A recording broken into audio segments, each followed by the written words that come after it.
49 del Código Procesal 2004.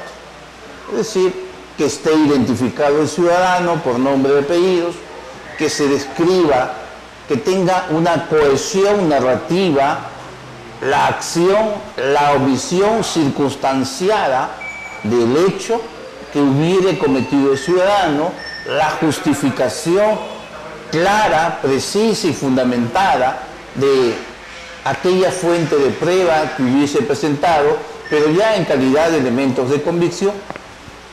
Es una serie de requisitos formales que se tiene que controlar. El abogado, por su parte, también tiene el derecho a cuestionar, pero este es un cuestionamiento respecto a observar formalmente en caso la Fiscalía no hubiera cumplido estas formalidades en la acusación. Entonces, eso se llama observaciones formales a la acusación.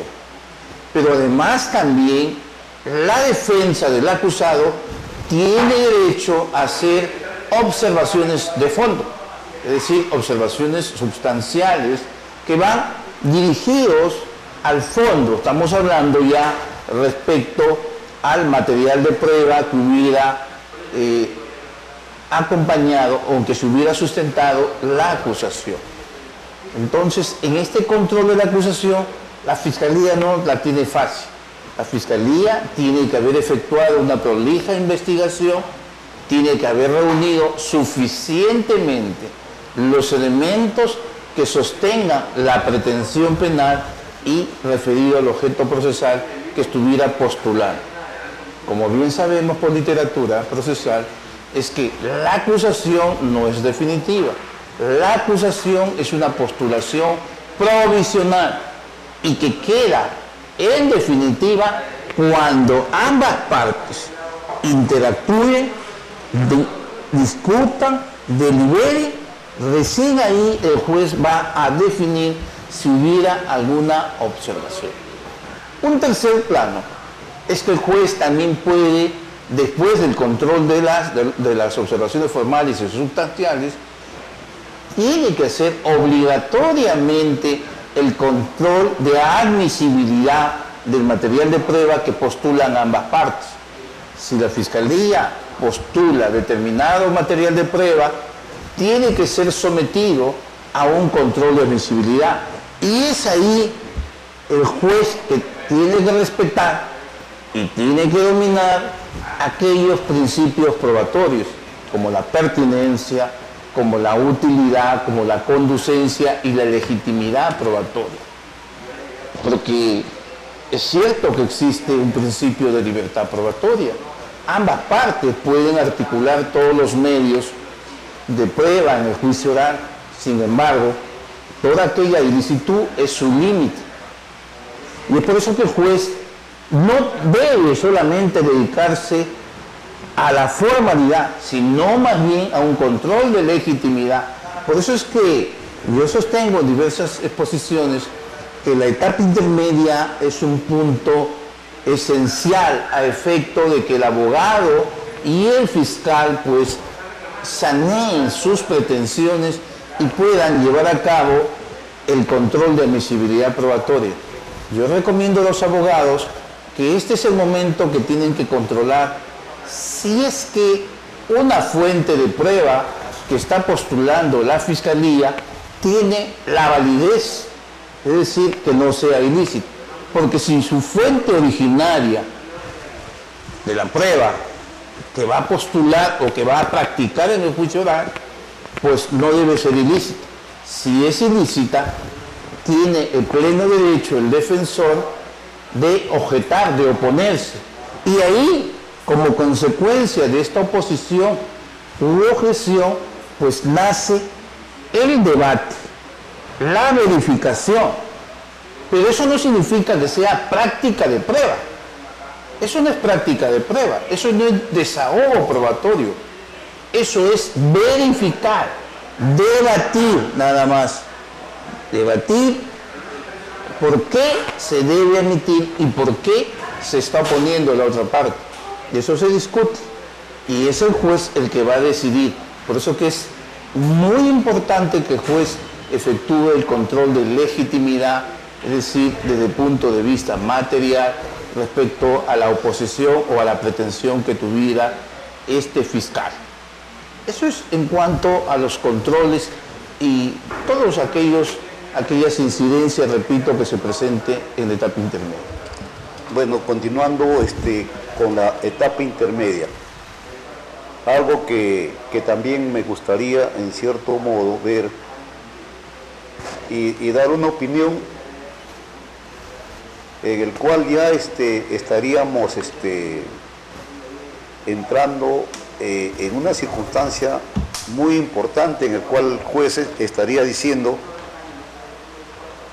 todas estas herramientas, estos instrumentos, acá en la etapa intermedia, las voy a ver yo, las voy a observar y en alguna medida le voy a dar la oportunidad para que los sujetos procesales o los actores procesales puedan optar, por ejemplo, quizás también por pedir un sobreseimiento o por de repente deducir algunas excepciones.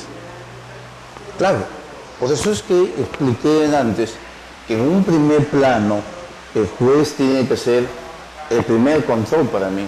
Si hay un sobreseimiento que lo ha solicitado, en este caso, la Fiscalía o el defensor, el juez en primer lugar se tiene que referir a este punto. No podría pasar a ser el control de la acusación directamente sin previamente no analizar lo primero, es decir, un pedido de sobreseimiento. ¿Existe o no existe la suficiencia, en este caso, de los elementos de convicción para poder pasar a una práctica de prueba más adelante? Ese es en ese primer control el que tiene que llevar a cabo. Entonces, eso es lo primero que tiene que verificar el juez en ese plano. En este primer control estaríamos en todo caso que el juez le estaría dando la opción en igualdad de condiciones, por supuesto, a las dos partes y someterlos a una audiencia. Estás dentro, está aperturada, por eso dije, vamos a asumir esta explicación como si estuviéramos en una audiencia, desde una práctica procesal. Ya estamos en una audiencia y hay un pedido de sobreseimiento y lo que tiene que hacer el juez es abrir un debate procesal sobre eso, sobre ese punto. Si hay un pedido de sobreseimiento de parte del defensor, pues tendrá el uso de la palabra del primero para exponer por qué motivos quiere un sobreseimiento y por qué la Fiscalía cree que sí hay elementos de convicción. Entonces, ahí en ese primer momento va a abrir un debate. Eso no significa que el juez se va a pasar horas tras horas para hacer un debate. Lo que pasa es que los debates procesales dentro de la audiencia también tienen sus propias reglas de dirección del debate. Los intercambios argumentativos son brevísimos. Ese es manejo de audiencia del juez. Entonces, y el juez va a tener que resolver, y luego que resuelva todas aquellas incidencias en ese primer plano, culminado pasa al control de la acusación. Me señaló también usted con relación a las observaciones. La defensa técnica también tiene esta opción de hacer observaciones, en este caso al requerimiento que hace la Fiscalía. Y como ejemplo, le podría señalar, por ejemplo, un hecho práctico en el cual la Fiscalía, señalando a todos los que son coprocesados en un determinado caso de su carpeta fiscal, señalaba que habían cometido delito contra la libertad personal en la modalidad de coacción. Pero en lo que se señalaba, por ejemplo, el estado civil de cada uno de los coimputados, sus estudios de preparación, si tenían primaria o secundaria, con relación, por ejemplo, a la edad, algunos tenían, por ejemplo, 65, más de 65, 70, 75, hasta 80 años de edad. Pero en este requerimiento fiscal se hacía ver como que todas estas personas tenían 5º año de secundaria y pese a que eran personas que pertenecían a una determinada comunidad campesina, los señalaban